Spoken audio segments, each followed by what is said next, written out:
Hello નમસ્કાર અનસલી ફૂડ્સના કિચનમાં ફરી એકવાર તમારું સ્વાગત છે. અને ફ્રેન્ડ્સ, મહાશિવરાત્રિ નજીક આવી રહી છે, તો આજે આપણે એક ફરાળી રેસીપી શક્કરિયાની ચિપ્સનું શાક બનાવીશું. શક્કરિયાની ચિપ્સ બનાવવા માટે અહીં મેં 2 મોટા શક્કરિયાને ધોઈને સાફ કરી લીધા છે. સૌથી પહેલાં આપણે તેની છાલ ઉતારી લઈશું. પોટેટો પીલરની મદદથી આ રીતે એકદમ ઇઝીલી તેની છાલ દૂર થઈ જશે.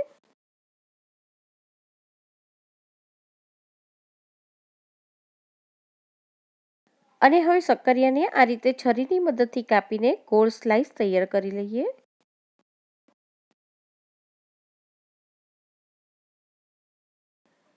અને આપણે શક્કરિયાને જેવા કાપીશું એવા તરત જ એ કાળા પડવા લાગશે. તો આ રીતે બાજુમાં પાણી ભરેલો એક બાઉલ રાખવાનો અને શક્કરિયાની ચિપ્સ જેમ કાપતા જઈએ તેમ તેમ પાણીમાં નાખતા જઈશું, જેથી તેનો કલર ના બદલાય. તો આ રીતે મેં બધા જ શક્કરિયા સમારીને તૈયાર કરી લીધા છે. હવે આપણે તેની ચિપ્સ બનાવી લઈએ. શક્કરિયાની ચિપ્સનું શાક હું આજે એકદમ લાઇટ ઓઇલમાં બનાવી રહી છું. મેં અહીંયા 3 ટેબલ સ્પૂન જેટલું તેલ ગરમ કરવા મૂકી દીધું છે. તેમાં હાફ ટીસ્પૂન જેટલું જીરું અને 1 ટીસ્પૂન જેટલા તલ પણ મેં એડ કરી દીધા છે. તલ અને જીરું બંને તતડે એટલે તરત જ તેમાં મીઠો લીમડો એડ કરીશું. 2 થી 3 નંગ મરી એડ કરીશું. અને અહીંયા મેં 1 ટેબલ સ્પૂન જેટલી આદુ અને મરચાંની પેસ્ટ તૈયાર કરી લીધી છે, તેને પણ સ્ટર કરી લઈએ.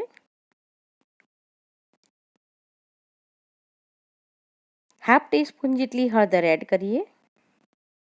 ફરી એકવાર બધું મિક્સ કરી લઈએ.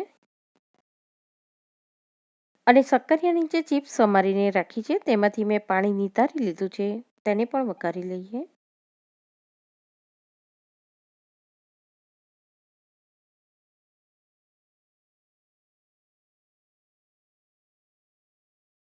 સ્વાદ પ્રમાણે મીઠું એડ કરીએ. હું અહીંયા 1 ટીસ્પૂન જેટલું મીઠું એડ કરી રહી છું.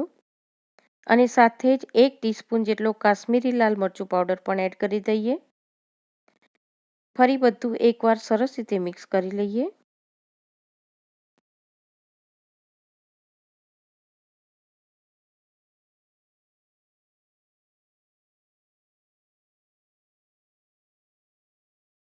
અને અહીંયા ચિપ્સ બનાવવા માટે શક્કરિયાની અંદર આપણે બિલકુલ પાણી નાખવાનું નથી. ફક્ત આ કઢાઈ પર એક થાળી ઢાંકી દઈશું અને થાળીમાં ઉપર 1 ગ્લાસ જેટલું પાણી એડ કરીશું. અને હવે ગેસની ફ્લેમને મીડિયમ રાખીને 5 મિનિટ માટે શક્કરિયાને ચડવા દઈશું. શક્કરિયાને એકવાર ચેક કરી લઈએ. 2 થી 3 વાર આ રીતે વચ્ચે વચ્ચે ચિપ્સને હલાવતા રહીશું, જેથી તે નીચે તળિયા પર ચોંટી ના જાય.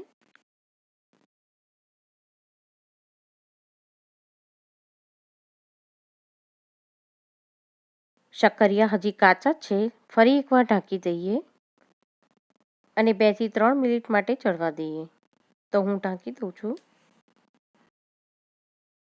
3 થી 4 મિનિટ પછી ફરી એકવાર થાળી ખોલીને શક્કરિયાને ચેક કરી લઈએ.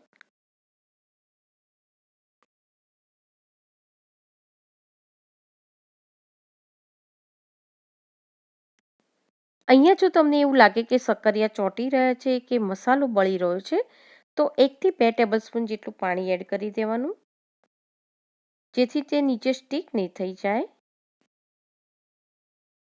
અને મોઇશ્ચરથી શક્કરિયા સરસ રીતે ચડી પણ જશે.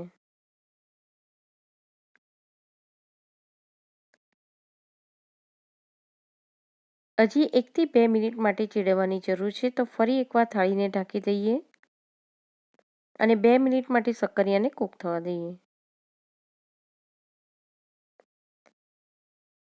2 મિનિટ પછી ફરી એકવાર ખોલીને જોઈ લઈએ.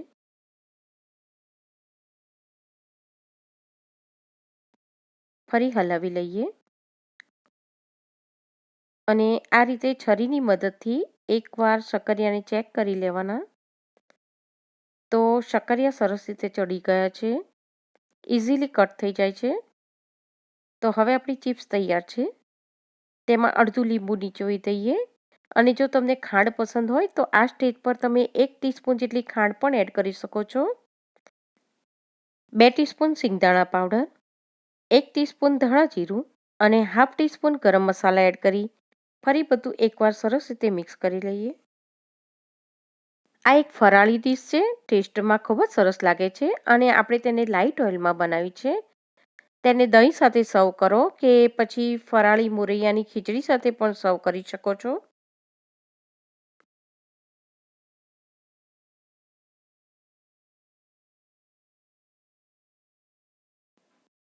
ફ્રેશ કોથમીરથી તેને ગાર્નિશ કરી લઈએ. ફ્રેન્ડ્સ, શક્કરિયામાંથી સ્ટાર્ચ અને ગ્લુકોઝ બંને પ્રાપ્ત થાય છે. તેમાં સોડિયમ, પોટેશિયમ, વિટામિન એ અને સી પણ રહેલું છે. પચવામાં એ થોડા ભારે હોય છે, પણ તેનું શાક ખૂબ જ સ્વાદિષ્ટ લાગે છે. જરૂરથી ટ્રાય કરજો. અને જો રેસીપી પસંદ આવી હોય તો બીજી આવી અનેક રેસિપીસ જોવા માટે ચેનલ અનસલી ફૂડને સબસ્ક્રાઇબ કરવાનું ના ભૂલતા. ફરી ચોક્કસ મળીશું નેક્સ્ટ વિડીયોમાં એક નવી જ રેસીપી સાથે. Thank you.